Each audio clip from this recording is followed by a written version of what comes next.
And there's a time and place for that type of stuff, but like I think the fascination with death is so large now that we have mostly become desensitized to these different things. Like, you know, even me, like I like Saw. Like Saw is is pretty gory and sadistic and stuff like that. But like I like it because I don't know that I like it because like I kind of need to know like this stuff exists, right? Even though I don't plan on like kind of like acting it out or anything like that. I need to know that this stuff kind of exists. That's another thing going back to the story. What we learn about, because we know that he has some mental issues, right? We he ends up become like he is diagnosed with schizophrenia. I'm talking about Ed Gein. But what we learn is that like he was exposed to like really heinous World War II images and propaganda, and like he was unable to discern like what was fake from reality and what was normal from not normal. The fact that he saw it, it made it normal to him. The fact that he saw that it existed, it meant that that's what people do. Some people just do that, not understanding the consequences and how bad that stuff really is, right? So and that's the thing too, like we have this fascination with it, and the problem is that not everybody can watch and consume certain content without wanting to emulate it. Like there is going to be that element of emulation or that desire to emulate. There's always going to exist that with anything that we consume, like and anything that we assume. So sports, right? Any kid that watches sports wants to be a athlete. You know what I'm saying? Anybody that's into rap music, you either want to be a rapper or you want to live the lifestyle that they're depicting.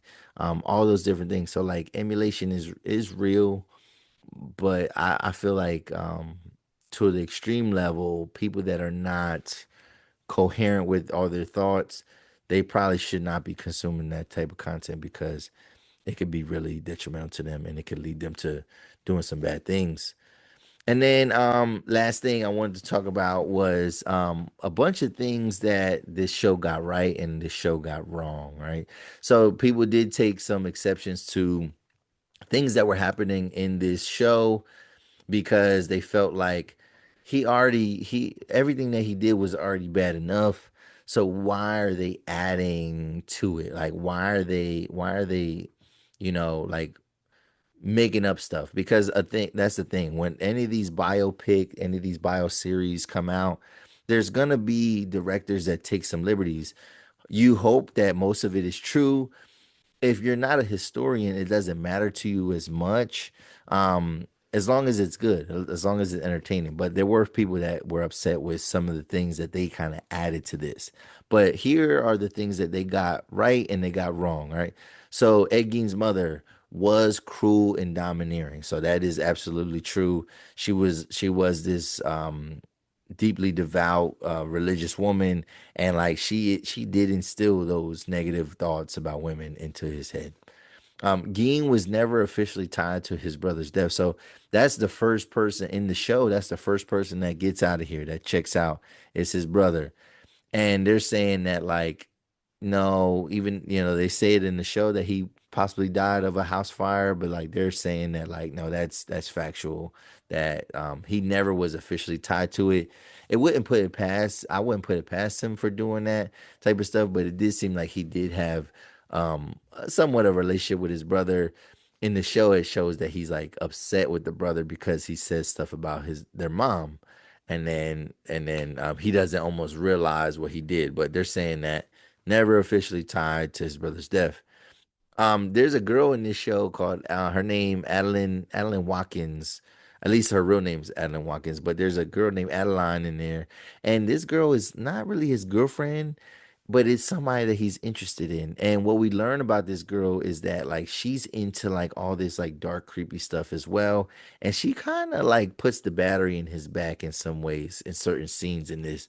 So, but and this lady, once he was arrested, she was like in the show. They're showing that she was like kind of clout chasing and trying to like make a name for herself off of his name because he made all these like national papers and things like that. So Adeline Watkins, though, the real Adeline Watkins denied ever dating Gein, right? She's saying like, no, I like she even though she actually said in an interview that she did know him and that they did date, and then like she retracted it and said like, no, I really didn't know the boy. I think some of that is like a little bit of shame. I think she just didn't want to be associated with it. Um, and then ultimately like tried to deny it.